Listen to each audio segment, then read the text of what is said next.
Got to talk wrestling, too. 15 wrestlers moving on to the next round this weekend. You bet. There'll all be wrestling coming up Saturday for the right to go to state. We'll just run you through who qualifies. I don't know how much time we've got here. Oh, you've already talked over the top of the hour. So that's all right, yeah. perfect. Yeah. Woohoo! Huge. I'll just come back later when you're Okay, done. that's fine. That's fine. You said last week we could go an hour. Jeff, you good at 10:30?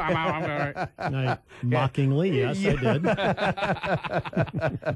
did. For Kemper, Ben Schmidt took second. Was I wouldn't say upset in the championship match, but was defeated by another very good wrestler in Braden Graff out of Sergeant Bluff Luton, who was 42-5. They had met during the year, and Ben had got him. But I know in talking with the Kemper coaches that this was a kid that they thought might be able to get him. But he did bounce back in his consolation, in his wrestleback match, and end up picking up second place. So he does advance as a second place finisher at 113 pounds. I still think he's a legitimate chance, if he wrestles the way he can wrestle, to be able to maybe win state or get at least into the semifinals at the worst this year. Shea Park is also wrestling well for them. He advances with a second place finish at 126 pounds. South Central Calhoun sent quite a few guys. Kevin King finished second at 106 pounds. Aiden Toms was second at 113. Jordan Kamanivong was your champion at 132. Blake McAllister took second at 145. Chase McAllister was your champion at 160, and Brian King went as well with a second place finish at 220 pounds. Esac County, a little bit of a tough day for them. That district or sectional over there was extremely, extremely strong.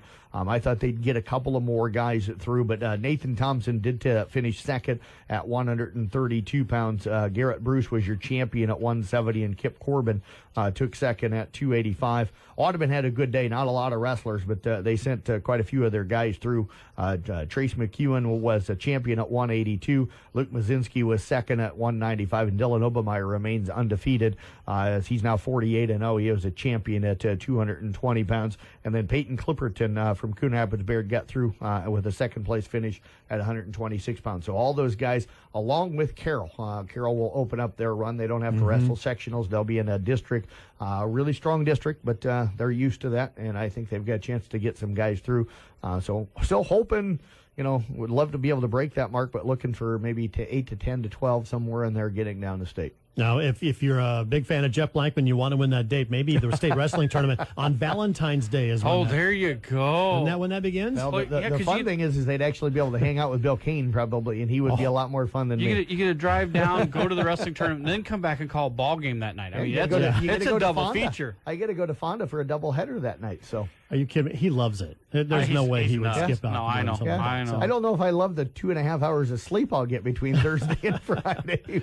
But the rest of it's fun. Yeah, in between the rest time. of it's fun. By the way, all the coverage for the state wrestling tournament is going to be on Kick 106.7. Yes, we have basketball tournaments going on. That might conflict, but we will bring you those wrestling matches just as soon as we possibly can. Absolutely, yeah. We'll do everything we can to get everything covered and get everything. So Bill Kane will stay down there while I go back to do basketball, and he'll still bring you the coverage of the wrestling matches. Bill Gross generally jumps up there and helps him out. So we'll get all of that kind of taken care of.